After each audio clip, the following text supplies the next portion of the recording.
Hi guys, it's Ed Barton here, and for most of my life I struggled with crippling anxiety from as far back as I can remember until the time when I really started to take control of it at the age of 32.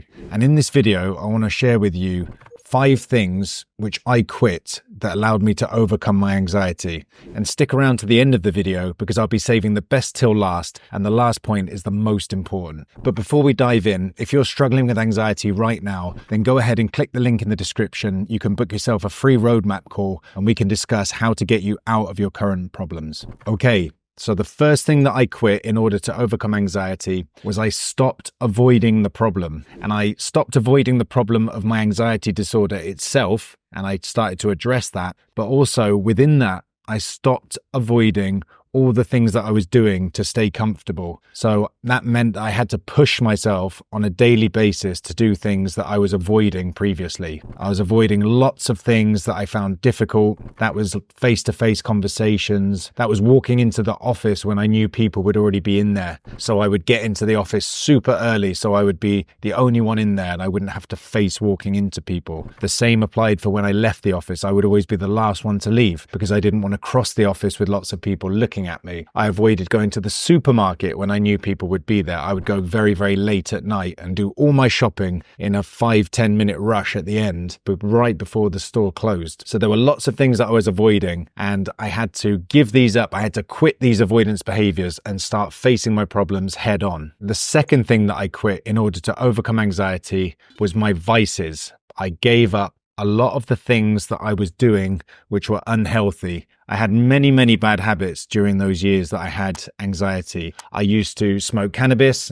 I used to drink alcohol. I used to watch a lot of pornography. I used to binge on sugar. So gradually I started to give up all of these vices. And this helped me a lot because I feel that it really leveled out my dopamine response. I was no longer in this kind of addictive cycle of binging on pornography, spiking my dopamine, then crashing, then binging on sugar and then crashing. It helped give me a much more stable baseline. So I gave up my vices. I'm not saying this is going to be possible for everyone and you have to do it all in one fell swoop. This happened over a period of time. I gradually phased things out. But of all the vices that I gave up, which I think is most important to you watching this, would be stimulants. So I classify pornography as a stimulant there because it gives such a big release of dopamine, but especially caffeine. I really avoided caffeine like the plague during my most anxious years because it would really exacerbate my symptoms and just send me very, very jittery. The third thing I quit was my addiction to overthinking. I had a very compulsive overthinking habit and I would ruminate on things. I would catastrophize over future things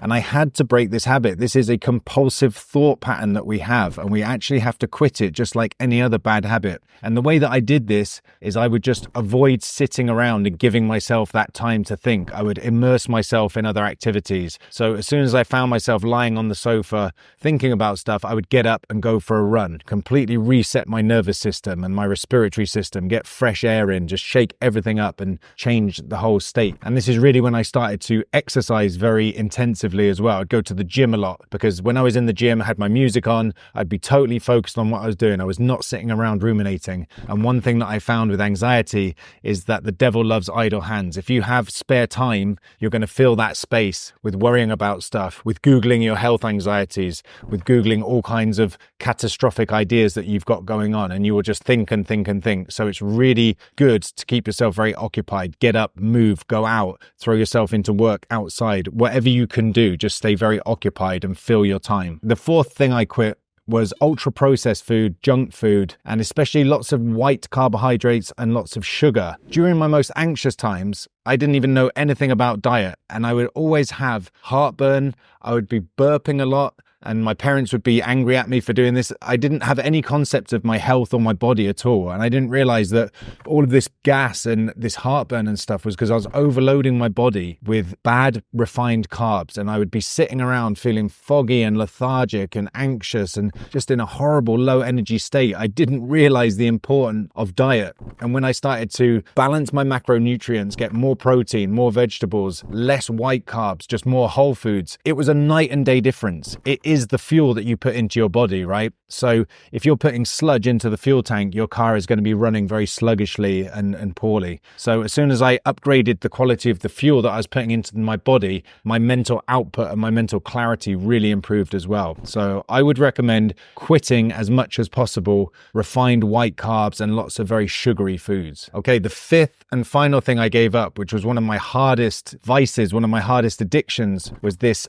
obsession I had with hating myself, with criticizing myself. I had to completely change my inner dialogue and how I talk to myself. I had to learn how to love myself. And this felt very ick, very cringe, very alien to me because I had grown up in a very critical family. Everybody was critical to each other. That was just how we talked. So that was how I talked to myself. That's how I judged myself. It's how I judged other people. And I had to learn these softer, kinder ways of being, these kinder narratives and these more compassionate ways of treating myself and treating other people. I had to give up the self-hatred, and this was a very big one and a very difficult one to do. But you can do this by working with a pen and paper and just trying to really tease out things that you can really appreciate about yourself, things that you can appreciate about others. As you become more optimistic in your general outlook in life and appreciate things more and more grateful overall, you can start to turn that lens back on yourself as well. And instead of criticizing everything about yourself, like, oh, I don't like my patchy ginger beard, I don't like my big nose and my big ears, I would start to see like, oh, my eyes are quite blue, I've got nice blue eyes, I've got quite a good bone structure, oh, I'm positive, I'm enthusiastic, I like to help other people. You start to find things about yourself that you can really appreciate, but you need to actually learn this skill because we're so used to just making blanket statements about ourselves in a negative way, not using a very nuanced view and teasing out these finer points about what we can really appreciate about ourselves. If all of this sounds difficult, but it feels like something that you need to do, then as I say, go ahead, click the link in the description below. You can book a call, we can have a conversation and figure out a roadmap of how you can implement this stuff and get yourself out of your anxiety. In the meantime, check out the other videos on this channel and I'll see you all very soon.